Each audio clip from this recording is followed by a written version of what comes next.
Hello students, today we are going to understand chapter 6. This is Jody's Fawn, written by Marjorie Kinnan Rawlings. But before we start, often instead of rushing to the doctor to treat a small cut or burn, we find quick and effective cures using things available at home. Can you think of some such home remedies for a cut on your knee?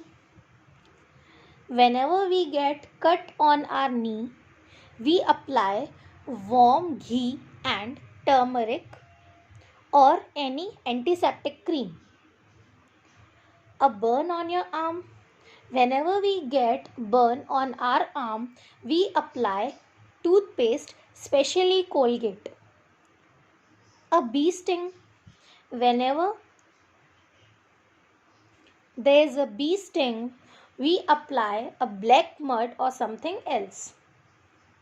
In this story, Jody's father has been bitten by a rattlesnake. He quickly kills a doe and uses its heart and liver to draw out the poison. Jody wonders what will happen to the little fawn left without a mother. Let's start the chapter. Jody's father, Penny Baxter, had been bitten by a rattlesnake.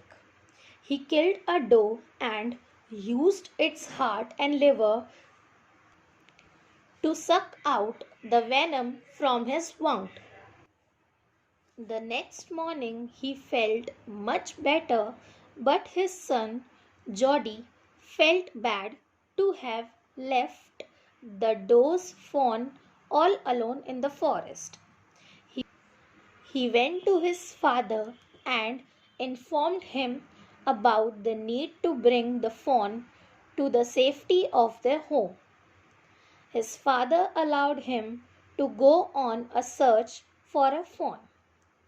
Doc Wilson and Millville also approved, considering that they had already left the fawn motherless.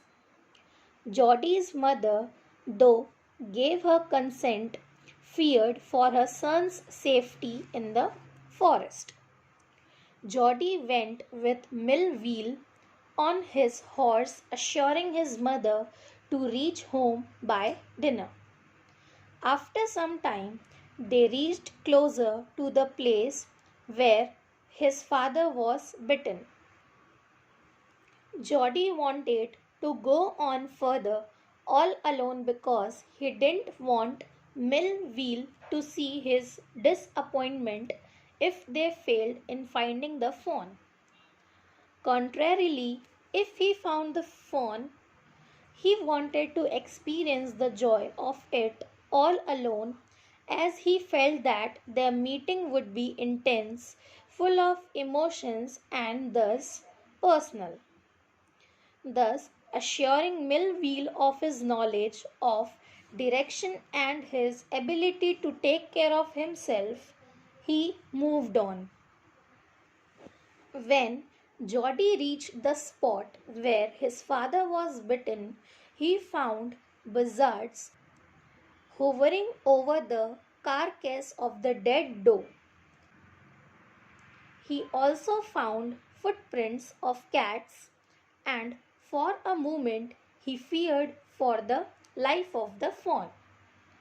After an intense search, he finally found the fawn behind a bush. Jody noticed that the fawn was shivering. He tried to calm the fawn and tried to establish some kind of understanding with him.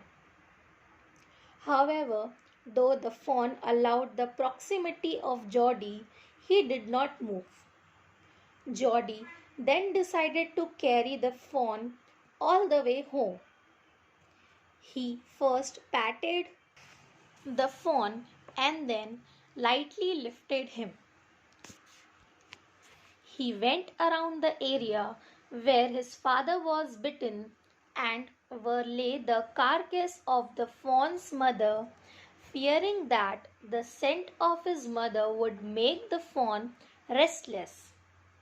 He had to stop often for breaks, as himself being little, he was severely struggling with the weight of the fawn and the weeds and bushes that lay on his path.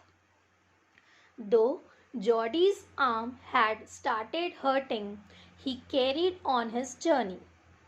He even managed to win the fawn's trust, who gradually drew willing to follow him. After a point, Jody felt such a profound connection with the fawn that all the struggles and the pain he was going through no longer mattered.